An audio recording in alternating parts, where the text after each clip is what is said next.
மசாலா எப்படி செய்யுதுன்னு பார்க்கலாம். எண்ணெய் நல்லா சூடானதோ அதில் 1 டேபிள் ஸ்பூன் கடுகு ஆட் பண்ணியிருக்கேன்.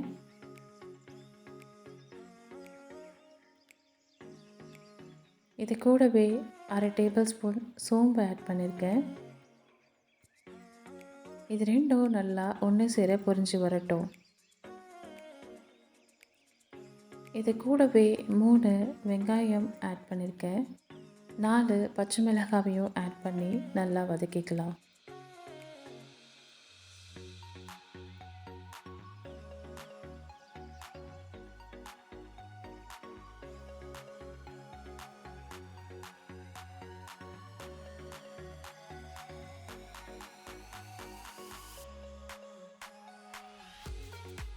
இந்த அளவுக்கு வெங்காயம் நல்லா வதங்கினதும் இது கூடவே 2 தக்காளியை ஆட் பண்ணிக்கலாம். பெரிய சைஸாக இருந்தால் 2 ஆட் பண்ணிக்கோங்க. மீடியம் சைஸாக இருந்தால் 3 ஆட் பண்ணிக்கோங்க.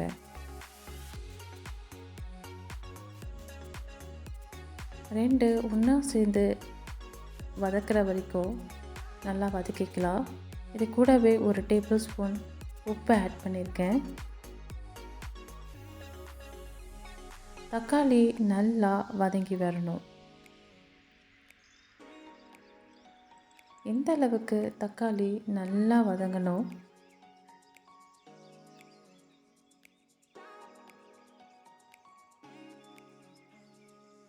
தக்காளி நல்லா வதங்கினதும் இதில் 1/2 டேபிள் ஸ்பூன் இஞ்சி பூண்டு விழுது ஆட் பண்ணியிருக்கேன். இஞ்சி பூண்டோட பேஸ்ட்டோட பச்சை வாசனை போகிற அளவுக்கு நல்லா வதக்கிக்கலாம்.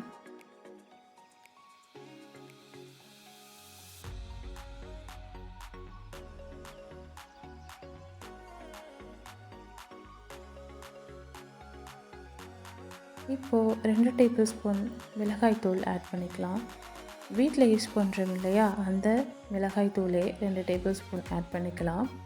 இந்த எண்ணெயிலே மிளகாய் தூளோட பச்சை வாசனை எல்லாம் போகிற அளவுக்கு நல்லா வதக்கிக்கலாம்.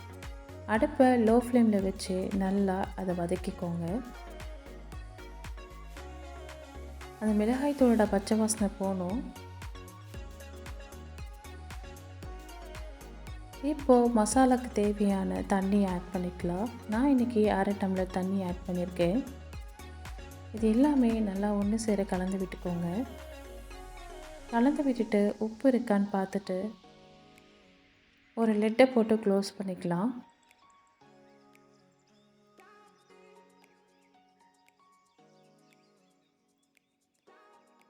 ஒரு 5 நிமிஷம் போல் கொதிக்க விட்டு எடுத்துக்கலாம்.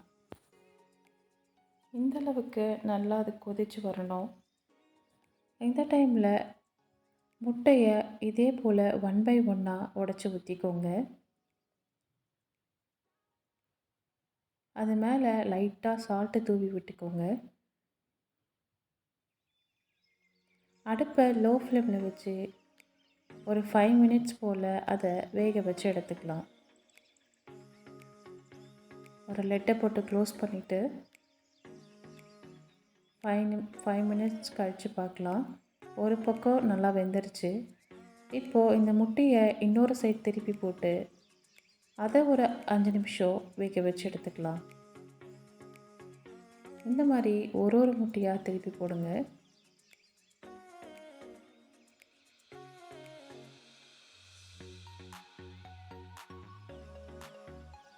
திருப்பி போட்டு ஒரு லிட்டை போட்டு க்ளோஸ் பண்ணிவிட்டு அகெயின் இது ஒரு 5 நிமிஷம் வேக வச்சு எடுத்துக்கலாம்.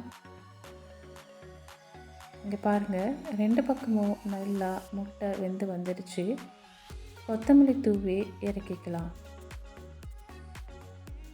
அவ்வளோதாங்க, நம்மளோட சிம்பிளான முட்டை மசாலா ரெடி ஆகிடுச்சு. கண்டிப்பாக இதை வீட்டில் எல்லோரும் ட்ரை பண்ணி பாருங்கள். ரொம்பவே டேஸ்ட்டாக இருக்கும், ஈஸியும் கூட. இந்த ரெசிபி உங்களுக்கு பிடிச்சிருந்துச்சுன்னா மறக்காமல் என்னோடய சேனலை சப்ஸ்கிரைப் பண்ணுங்கள், ஷேர் பண்ணுங்கள், லைக் பண்ணுங்கள். ஏதாவது டவுட் இருந்தால் கீழே கமெண்ட் பண்ணுங்கள். பக்கத்தில் இருக்க பெல் பட்டனை கிளிக் பண்ணிக்கோங்க. தேங்க்ஸ் ஃபார் வாட்சிங். பாய் பாய்.